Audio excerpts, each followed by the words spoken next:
But can we talk a bit about alcohol itself? Because you bust some myths, and I want you to bust those myths for us on the podcast about alcohol being healthier or the key to a long life, or just the fact that it might not be all that dangerous. Yeah, absolutely. And it's so interesting because in my journey, I remember intentionally being told that, okay, a glass of red wine is good for your heart. So Yes. I'm going to intentionally start to drink that every day. And I might have even been told that by a doctor, to be honest with you, because I didn't really start drinking until I was in the corporate world. I mean, I drank here and there in college, but it wasn't until I was in the corporate world and kind of happy hour and the pressure there took over. And so a lot of my drinking was really launched, I would say, in my career.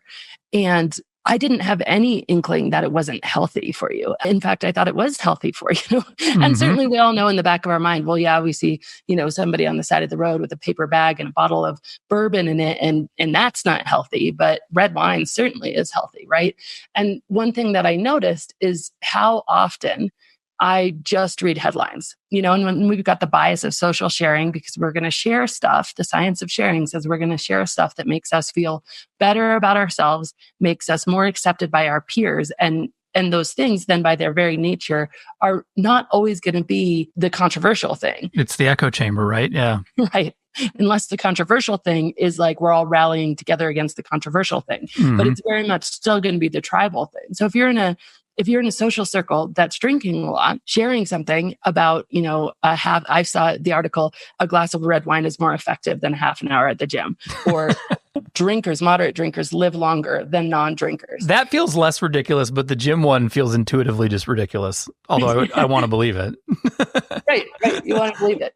And there is, each of these, if you look, so what I started to do is I started to say, how does this line up with the fact that if I drink too much, I have to throw up to save my life. My body literally rebels against the alcohol to the point where like it expels it or I will die. Like, how does that sync up? Right. And how does it sync up with the statistic I read that like just 2 drinks a week increases a woman's chance of breast cancer by 15%? Like, how does that work? And so I started to look beneath the headlines and actually start to read the studies. And it is amazing how you can manipulate science. And I'm sure your audience is so well aware of this fact, but it's amazing how you can manipulate. So in the You Live Longer, that study is called the Holahan study.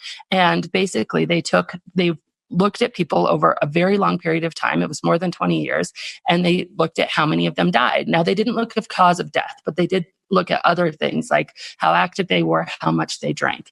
And they made a correlation that the people who drank a lot died first. The people who never drank died second.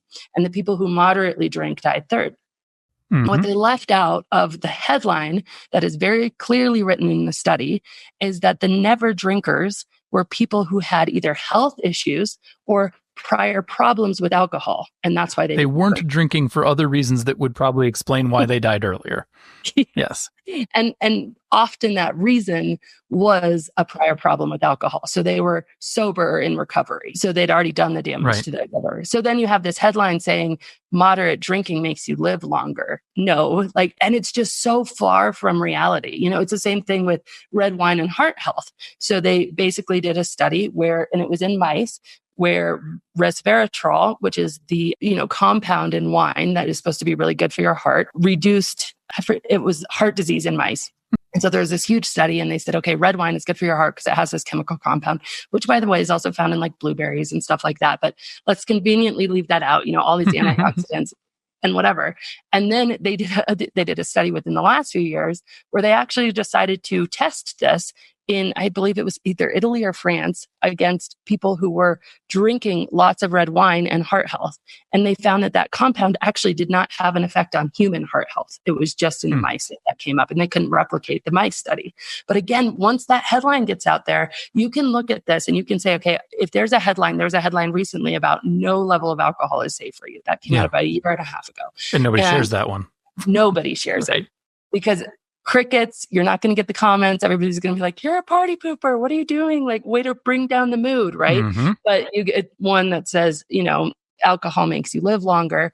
And all of a sudden everybody's like, yes, and it's, I'm sure you're well aware of this term, but it's just confirmation bias. We want to confirm the things we're doing anyway to make ourselves feel better. It's just how the brain works. So, it's actually really innocent because we don't realize we're doing it. But we do have, I think, humans who when we start to drink too much, speaking from my own experience, you get this little nagging voice. And it's like, is this really okay? Why don't I feel good today? Am I really going to work again with a hangover? More Advil? Is that really good for me? And there's this little voice. And you either have to do something about that voice by making a different decision, which feels really hard, or you need to do things to make that voice quieter.